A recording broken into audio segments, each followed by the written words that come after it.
La soif de honte, un livre autobiographique et intime de 300 pages autour de l'addiction à l'alcool de Nicolas Bedos, mais aussi son rapport à sa récente condamnation pour agression sexuelle sur 2 femmes, qui lui a valu 1 an de prison, dont 6 mois avec sursis. Je n'ai plus d'espoir qu'on me pardonne, mais je continue à faire des rêves. Si je ne peux plus rêver, je ne vois pas comment je peux survivre.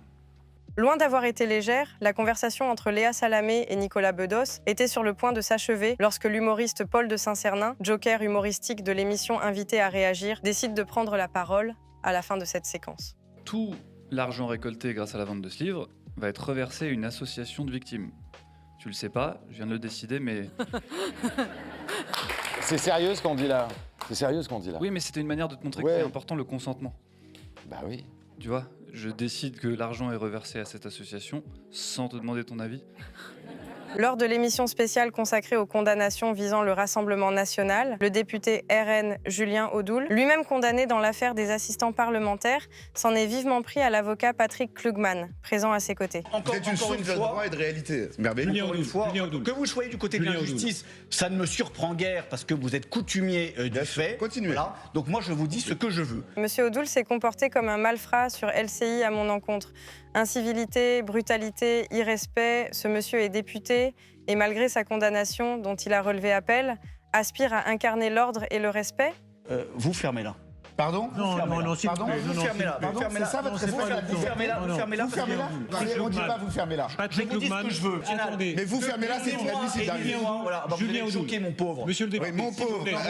Très bien. Alors Julien Audoul, juste pour être bien clair, ici à LCI, on n'a pas peur des débats vifs, même parfois un peu emportés, mais pas de fermer là. David Pujadas animait un nouveau numéro de la grande confrontation en prime time sur la chaîne d'information. L'invité de cette édition était Raphaël Glucksmann, député européen et coprésident du parti Place Publique. Vous étiez dans les années 80, monsieur Glucksmann. Vous n'avez pas bougé depuis les années 80. L'ancien candidat à l'élection présidentielle et président du parti Reconquête a fait son entrée sur le plateau après 23h10. C'est pas anodin de débattre avec vous puisque vous êtes un multirécidiviste. Vous êtes condamné pour injure raciale, pour incitation à la haine religieuse et à la haine raciale. Parmi les sujets traités lors de ce débat, il y a eu les questions de l'identité. Un thème sur lequel Raphaël Glucksmann et Éric Zemmour sont en profond désaccord. La tension est vite montée entre les 2 hommes politiques.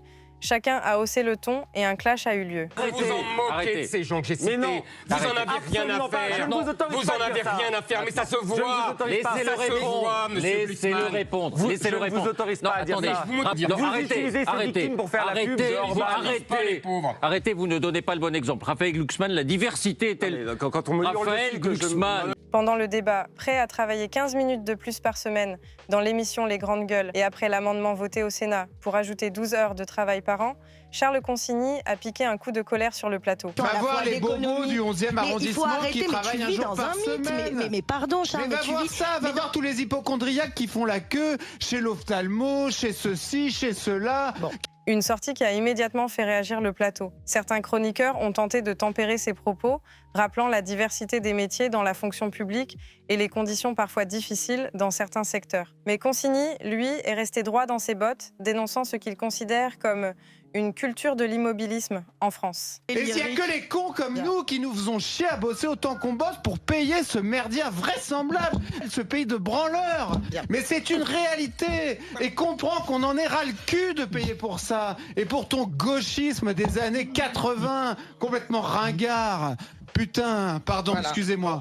Le présentateur a commencé par une histoire étonnante. Le cas de Véronique, elle avait une locataire, celle-ci est décédée et personne ne lui dit. Elle le découvre par hasard, mais elle découvre surtout que d'autres se sont mis à sa place et ont bien caché le décès de la locataire. Elle explique que ce sont les fils de sa locataire qui habitent désormais l'appartement et que la somme des loyers impayés s'élève à près de 26 000 €. Véronique nous dit que la locataire est décédée et qu'elle l'a découvert par la banque plusieurs mois après, que vous vous êtes installé dans son appartement et que vous ne payez pas les loyers. C'est Julien Courbet. Voilà. Eh ben, salut, trou du cul. Au plaisir de te voir. Bonjour, monsieur. Voilà. Christine Bravo a annoncé qu'elle se lançait dans l'aventure Tout beau, tout neuf. Ce mercredi 12 novembre, Cyril Hanouna est revenu sur cette nouvelle. L'animateur en a cependant profité pour évoquer un petit souci relationnel. En effet, Christine Bravo lui aurait fait savoir qu'elle avait un souci avec Mathieu Delormeau. Parce que vous étiez, vous et Jean-Marc Morandini, très malveillants envers les gens de télévision, parce qu'à l'époque, vous n'en faisiez pas.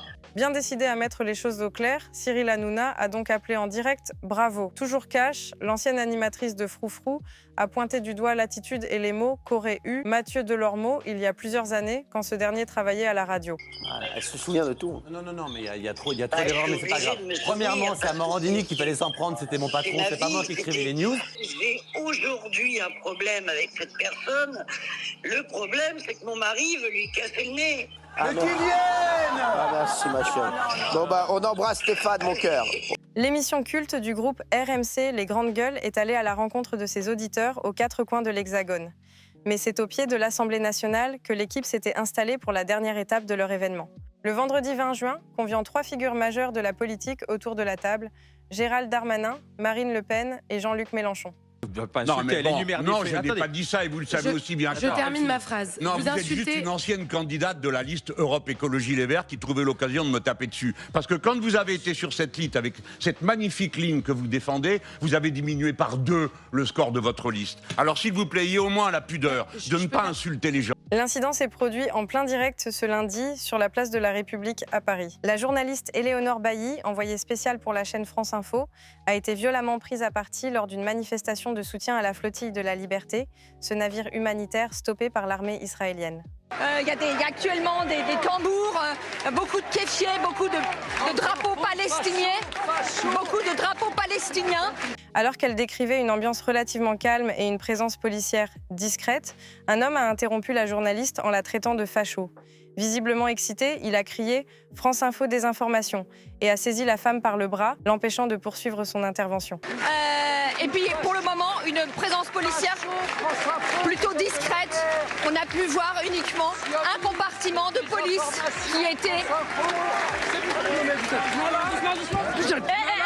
Ça va bien, oui. Merci à vous, Éléonore Bailly. Et Éléonore, faites attention. Karima Katim, élue de la France Insoumise, a suscité une vive controverse en déclarant que la France est un pays raciste. Cette affirmation a provoqué l'indignation des autres intervenants présents sur le plateau. Aux États-Unis, ils ont eu le temps d'élire un président noir. On est encore au stade de lui, il est bon, lui, c'est un mauvais français. Je vois pas de rapport avec un président noir. Parce qu'on est dans un pays raciste. L'animateur de l'émission a exprimé son désaccord en suggérant que dire que certains Français sont racistes serait plus approprié que de qualifier l'ensemble du pays ainsi. Julien Audoul a également réagi vivement, accusant Karima Katim d'insulter la France. Face aux critiques, Karima Katim a reconnu avoir pris un raccourci dans ses propos. On ne peut pas laisser insulter la France comme ça. Mais d'où la France? C'est ma France, hein. Retirez l'insulte de raciste. Rendez-nous notre argent déjà. Non, mais arrêtez avec ça.